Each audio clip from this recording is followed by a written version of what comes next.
My life had been a series of routines. Wake up, make coffee, work a job that once held promise but now felt like a dull hum in the background. Return home to a silence that stretched far too long. My marriage, once vibrant and full of promise, had decayed into something unrecognizable, indifference, mistrust, and the echoes of words neither of us dared to speak anymore. I'd been married to Mark for over 25 years. What started as love had become a lifeline for him and a noose around my neck. Mark had always been sensitive, easily wounded by the world. Over time, I became the sole target of his frustrations, his need to control, and his desperate attempts to keep me tethered to him. For years, I stayed out of guilt, out of fear of what leaving might do to him, or to me.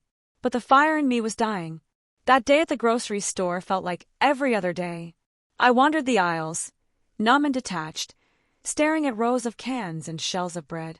Then, in the produce section, I reached for a bright red apple just as someone else did, and our hands brushed. "Sorry," a warm voice said, pulling back. I looked up to find a young man smiling at me. He had dark eyes that sparkled with humor and a dimple that appeared as he grinned apologetically. His energy was magnetic, casual yet confident, and for reasons I couldn't explain, I felt an unfamiliar flutter in my chest. "No problem," I said, my voice catching slightly. "I guess we have good taste," he joked, holding up the apple. It was such a simple exchange, yet it lit something within me that had long been dormant. For the first time in years, I felt noticed, seen.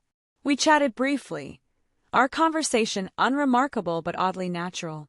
I learned his name was Ian, that he was in his early 30s, and that he worked at a nearby startup. He had an easy laugh, the kind that made you feel like the world wasn't so heavy after all. When I walked away from that grocery store, my heart was lighter, though I didn't know why. It was just a moment, a chance encounter, but it lingered with me longer than it should have. For the first time in what felt like forever, I caught myself smiling. It started subtly. I would stop by the grocery store a little more often than usual, telling myself it was for mundane items. Milk, bread, fresh fruit, but deep down I knew the truth. Each visit carried a flicker of hope that I might run into Ian again. And eventually I did. It was a rainy Wednesday afternoon when I spotted him in the floral section, of all places, examining a bouquet of sunflowers. He was out of place amid the vibrant blooms, his leather jacket damp from the drizzle outside, his hair sticking up in messy, endearing tufts. "Buying flowers for someone special?" I teased, my heart quickening when he turned and smiled at me. "Maybe," he replied with a mischievous grin. "But if I say they're for my mom, do I lose cool points?" I laughed, the sound startling me with its unfamiliarity. "Quite the opposite, actually. That's sweet." He didn't let me walk away this time. Instead, we wandered through the aisles together, our conversation flowing effortlessly. He told me more about his life, how he moved to the city a few years ago, chasing a dream of starting his own business, and how he spent his free time hiking trails and reading obscure novels. "What about you?" he asked as we stood by the coffee section. "What do you do when you're not giving strangers excellent bread recommendations?" The question caught me off guard. What did I do? I worked. I cleaned. I stayed up late scrolling through endless news articles and old photo albums, trying to fill the void of a life that had grown unbearably small. But I couldn't tell him that. "I work at a local office," I said vaguely. "Mostly paperwork and phone calls.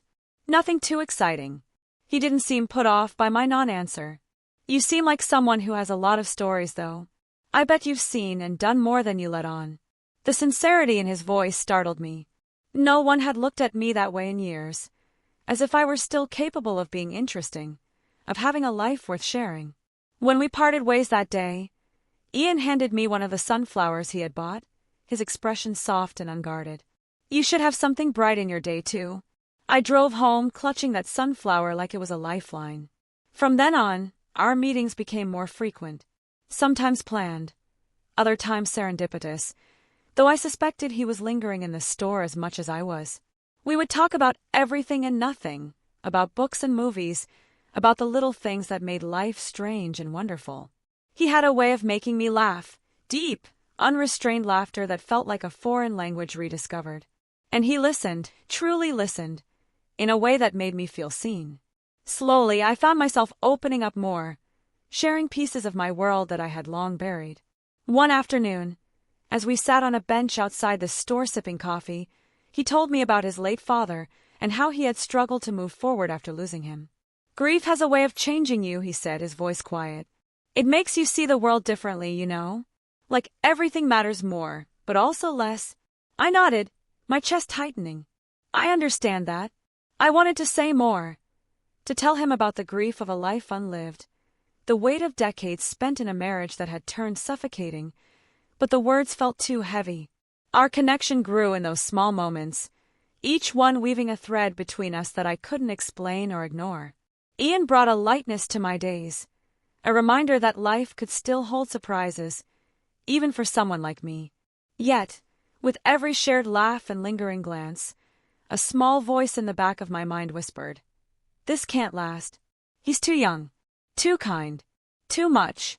But for now, I let myself enjoy the way he looked at me, as if I were worth knowing. I didn't see Ian for a week after that coffee date. At first, I told myself it didn't matter. I had work to keep me busy, the house to tidy, and endless little tasks that filled my days with purpose, or at least distraction. But the truth was harder to swallow. I missed him. It felt absurd to miss someone I had only recently met, someone so much younger, whose life was still wide open with possibilities, while mine felt like a book that had already reached its predictable conclusion. Still, I couldn't help it. The quiet of my home felt louder without our conversations to break the monotony.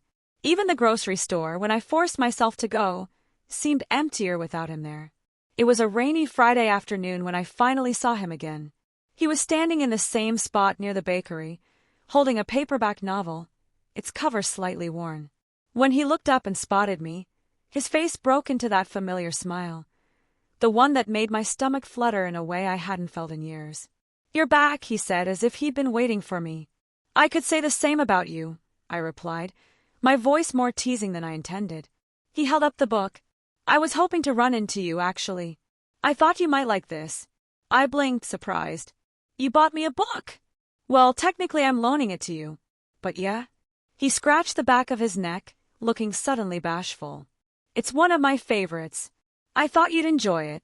I took the book from his hands, running my fingers over the slightly frayed edges. It was a novel I'd never heard of, but the thoughtfulness of the gesture left me momentarily speechless. "Thank you," I managed, my voice softer than I intended. "That's really kind of you." We ended up sitting in the store's small cafe, talking for hours as the rain drummed against the windows. Ian told me more about his life, his struggles with starting his own business, his love of hiking, and his habit of reading poetry late at night when he couldn't sleep. At one point, he looked at me with an intensity that made my breath catch. "You know, you're different from anyone I've ever met," he said, his voice quiet but sure. I laughed nervously. "Different how?" You notice things. You listen in a way most people don't. It's like you really see people." I didn't know how to respond to that. For years, I had felt like a ghost, someone who existed in the background, unseen and unheard. But Ian's words made me feel something I hadn't felt in a long time. Visible. When we parted ways that evening, he walked me to my car, holding an umbrella over us both to shield us from the rain. "Thanks for spending the afternoon with me," he said as I unlocked the door. "Thanks for the book," I replied, clutching it tightly to my chest. He hesitated, as if he wanted to say more, but instead he smiled and stepped back. "See you soon, I hope." I nodded, unable to find the words to express how much I hoped for the same. That night, as I sat in my living room with the book in my lap, I felt something shift within me. Ian wasn't just a passing kindness in an otherwise lonely life. He was becoming a part of my days, my thoughts, and, if I was honest with myself, my heart. But with that realization came a flood of doubt. What was I doing, letting myself feel this way about someone so young, so full of potential? Someone who could have anyone he wanted? I shook my head, trying to push the thoughts away. It didn't matter. What mattered was the book in my hands, the memory of his smile, and the warmth his presence had brought to my life. For now, that was enough. The days that followed felt like a delicate balance. Ian and I continued to see each other regularly, almost predictably now. We met at the grocery store, at cafes, and sometimes, when it felt right, I would invite him for a walk through the park. There was no overt declaration of anything between us, but something had undeniably shifted in the air. I found myself looking forward to his messages, even the simplest ones. A text about his day, a shared link to an article he thought I might like.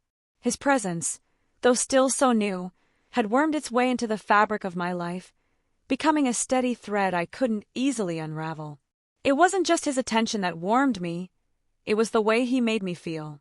He made me feel seen, desirable, relevant. These were things I hadn't allowed myself to acknowledge in years.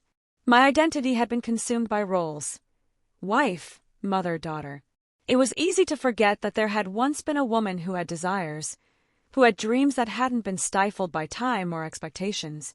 But Ian, he saw through all that.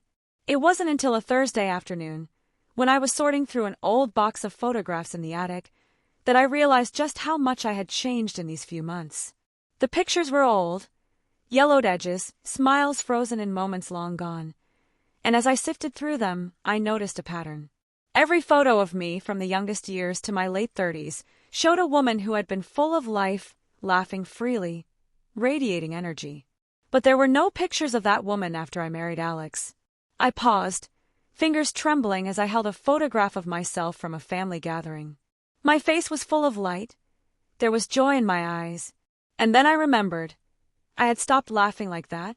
I had stopped feeling that joy, that life, after years of neglect and distance. I put the photograph down and sat there for a while, the weight of it settling on me. How long had I lived without truly living? How many years had I wasted, pretending everything was fine, when deep down, I had been starved for affection, for connection? Ian had awakened something in me I didn't even know I'd lost. Later that evening, as I prepared a simple dinner, my phone buzzed with a text from him. Dinner plans tonight? I was thinking of cooking something for us. A change of scenery. I stared at the message for longer than I should have. The thought of him cooking for me sent a rush of excitement through me, but it also made my heart race with apprehension. Inviting him into my space felt like a step towards something irreversible. The idea of inviting him over for a quiet meal, where the lines between friendship and something deeper might blur, both thrilled and terrified me. Would he see me differently? Would he want something from me that I couldn't offer? I texted back after a long pause. I'd love that. The decision felt like a quiet surrender. That evening, when Ian arrived with a bottle of wine in hand and a warmth in his eyes, I was already nervous. But the moment he stepped into my kitchen, his presence eased the tension in my chest. He moved through my space as if he belonged there, casually setting the wine on the counter and peeling vegetables like he had done this 100 times before. We cooked together in comfortable silence, punctuated by laughter and the occasional touch of his hand brushing against mine. As we ate, we shared stories of our pasts, little snippets of our lives that hadn't yet made their way into our conversations. At some point, I realized I had stopped overthinking it. The fear, the hesitation, the nagging voice in the back of my head telling me to stop, it all faded into the background. What mattered was the moment, the connection that had bloomed so naturally between us. When we finished eating, we lingered on the couch, the space between us close but not quite touching. And yet, there was a palpable energy in the air, a quiet understanding that words could never capture. Finally, as if reading my thoughts, Ian turned to me, his gaze soft but intense. You know, I don't think I've ever met anyone like you. You have this way of making me feel like I'm important, like what I say matters. His words washed over me like a balm, soothing the last traces of doubt in my mind. I feel the same way about you, I whispered, my heart full. We sat there for a while, the world outside our bubble forgotten, as I allowed myself to sink into the warmth of his presence. In that moment, I knew I couldn't go back. I couldn't deny what had begun to unfold between us, no matter how complicated, how messy it might be. It was real, and it was only just beginning. The next few days felt like a whirlwind of emotions I wasn't entirely prepared for. Ian's presence in my life had shifted everything, from the mundane rhythm of my routine to the deepest corners of my heart. I was no longer the woman who simply got by. I was alive, reawakening to the possibility of joy, of connection, and perhaps most surprisingly of love. But that awakening wasn't without its complications.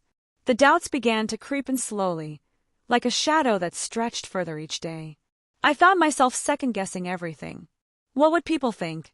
What would he think if I didn't fit into his ideal of what an older woman should be?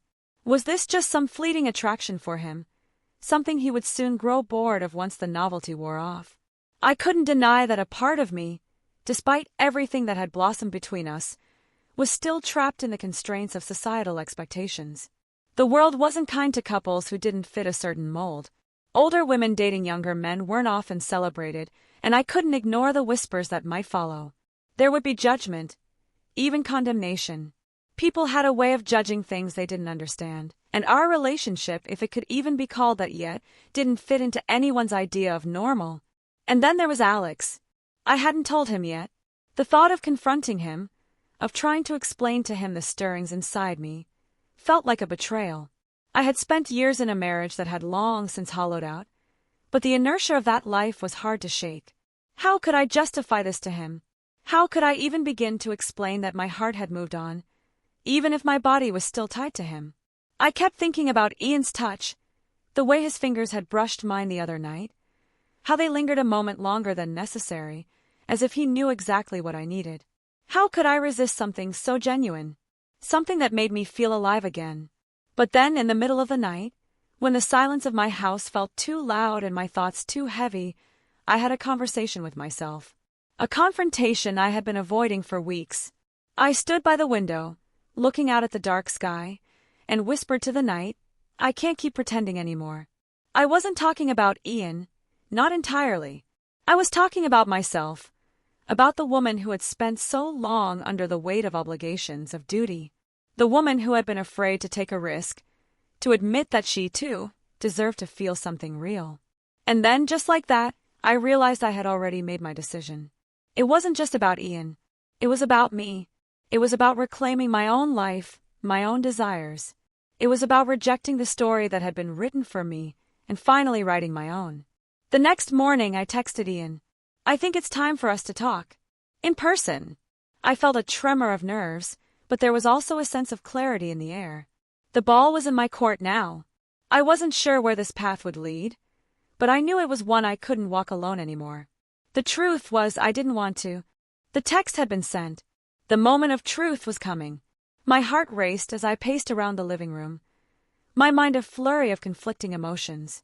I had spent the entire morning thinking about what I wanted to say, how I would explain the whirlwind of feelings I had for Ian, the way he had cracked open a door inside me that had been shut for years. But what if my words weren't enough? What if he didn't feel the same way? Or worse, what if he thought I was crazy? I took a deep breath, forcing myself to calm down. This was not just about him. This was about me, about what I wanted, what I needed, what I had been too afraid to acknowledge for too long. I glanced at the clock. It was almost time for him to arrive. When Ian knocked on my door, my pulse quickened. I opened it, and there he stood, looking as handsome and confident as ever, his eyes soft with understanding. He didn't say anything immediately. Instead, he stepped in, his gaze never leaving mine. For a moment, neither of us spoke, the air thick with anticipation. I'm glad you texted, he finally said, his voice low, but with a warmth that eased the tension in my chest. I don't really know where to start, I admitted, wringing my hands nervously. He smiled gently, his hands reaching out to take mine in his, steadying them. His touch was comforting, like a quiet promise. You don't need to start anywhere, he said. I'm here and I'm listening. His words were simple, but they felt like the foundation of something much larger. I felt my heart stir, and for the first time in a long time, I didn't feel so alone. I've been thinking about this for a while, I said, pulling my hands back slightly as I gathered my thoughts. About us, about everything. I swallowed, trying to steady my voice. I've spent so many years in a marriage that drained me, and I didn't even realize it until you came along. Ian's expression softened even more. He moved closer, but not in a rush. He was patient, waiting for me to continue when I was ready. I think I was afraid, I confessed, my voice trembling. Afraid of feeling something again. Afraid of what it would mean. Of what people might say. I shook my head. I didn't know how to be more than just a wife, just a mother. And then you came into my life, and everything changed. You made me feel alive again. You made me realize that there's more to life than just existing. His eyes held mine, and for the first time, I saw something in them. Something tender, something deeper than just attraction. I know, he whispered, his thumb brushing the back of my hand. I feel it too. My breath caught in my throat. There it was, the unspoken truth between us. I could see it in his eyes, the way his gaze lingered on mine, the unspoken understanding that we were no longer two strangers crossing paths by chance. What we had was something more, something undeniable. I don't want to hurt anyone, I said, my voice barely above a whisper, the weight of my words heavier than I expected. I don't want to betray my husband, even though it feels like we've been so distant for so long. But this, what I feel for you, this isn't something I can ignore. It's real. Ian stepped even closer, his fingers grazing the side of my face, sending a rush of warmth through me. You don't have to make any decisions right now, he said softly. I'm not asking for anything except for you to be honest with yourself. And I'm not going anywhere. I want you to be happy, and I'll be here no matter what. Tears welled up in my eyes, and I fought to hold them back. I hadn't realized just how much I needed to hear those words until now. Ian wasn't asking for anything in return. He wasn't trying to force me into a decision. He was just there, steady and real. And for the first time in years, I felt the possibility of happiness bubbling inside me, a kind of hope I had long buried. I hadn't just found someone who cared for me, I had found someone who understood me. Someone who saw beyond the years, the struggles, the baggage I had carried with me. And he wanted me, all of me, without conditions. I took a shaky breath, steadying myself. I'm scared, Ian.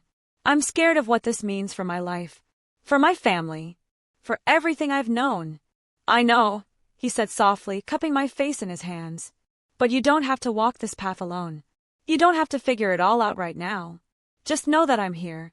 And I'm not going anywhere. I felt the weight of his words sink deep into me, and for the first time in what felt like forever, I allowed myself to hope, to believe that there was more to life than duty and obligation. That maybe, just maybe, I could find something beautiful, something real, in the most unexpected of places. I want to be with you, I finally admitted, the words feeling like a confession but also a relief. But I need time to figure things out, to understand what this means. I'll give you all the time you need, Ian promised, his lips brushing against my forehead. I'm not going anywhere. As he held me in that moment, I realized something profound. That love, no matter how unconventional, no matter the fears or the doubts, had the power to change everything. And maybe, just maybe, I was ready to embrace it, to embrace him. As the weeks passed, I couldn't shake the feeling that I was finally becoming the woman I was meant to be. When Ian entered my life, everything shifted in a way that felt both unsettling and incredibly freeing. It wasn't just about the excitement of new love, but the revelation that my life could be fuller, richer, more vibrant at a stage I had long written off as one of quiet resignation. I had spent so many years thinking that love was something for the young, something that belonged to a different chapter of life. But now, as I looked at the man who had changed everything, I realized how narrow my views had been. Love didn't have a timeline. It didn't have an age limit or a right time. It simply existed in the spaces between two people willing to take a risk, to open themselves to vulnerability, to learn and grow together. My feelings for Ian were deep, and they were real. I wasn't some woman going through a midlife crisis, trying to cling to a youthful dream. No. This was something genuine, something born out of an unspoken connection, a shared understanding. He was kind, patient, and most importantly, he saw me, not the woman I had once been, but the woman I was becoming. The woman who still had passions, who still had dreams, who still had so much left to give. It wasn't just about sex or physical attraction, although those moments had been wonderful. It was the conversations we shared, the way he made me laugh, the way we could talk about anything and everything, and yet it never felt forced. It was the way he would hold my hand in the grocery store, or wrap his arms around me when I least expected it, making me feel cherished in a way I hadn't felt in years. These were the moments that meant the most to me. But of course there were doubts. The voices of society, the whispers of people who had their own ideas about what was appropriate, what was acceptable. The age difference always lingered in the back of my mind, like an uninvited guest that I couldn't ignore. Would people understand? Would they judge? Would they say I was foolish, naive, or desperate? At times, I wondered if I was too old for this. Too old for the newness of love, for the intimacy we shared, for the excitement of discovering someone else's heart. But every time I saw Ian's face, every time I felt his touch, every time we shared another quiet evening together, my doubts seemed to fade. I knew what we had was real. It was real for us, and that was enough. I began to embrace the lessons that this relationship had taught me. I had spent so many years closing myself off to the idea of love, fearing that I had missed my chance. But now, I saw that love could be reborn at any stage of life, and that it wasn't about timing or meeting the right expectations. It was about feeling deeply, living fully, and allowing yourself to be vulnerable enough to experience it all. I had spent years trying to follow the rules, to play by the book, to fit myself into the box society had built for me. But Ian had shown me that there was no box. There was only the wide open space of possibility, where love could exist without restriction, without boundaries. And as I sat in my living room, the space he had just left still warm with the traces of his presence, I realized that I had finally stopped worrying about what others thought. I had stopped seeking approval, stopped needing validation. I had embraced the truth that love, real, true, honest love, was never about the right age or the right time. It was about two people finding each other, despite everything else. It wasn't going to be easy. We had challenges ahead, and we would face obstacles that would test us. But I was no longer afraid.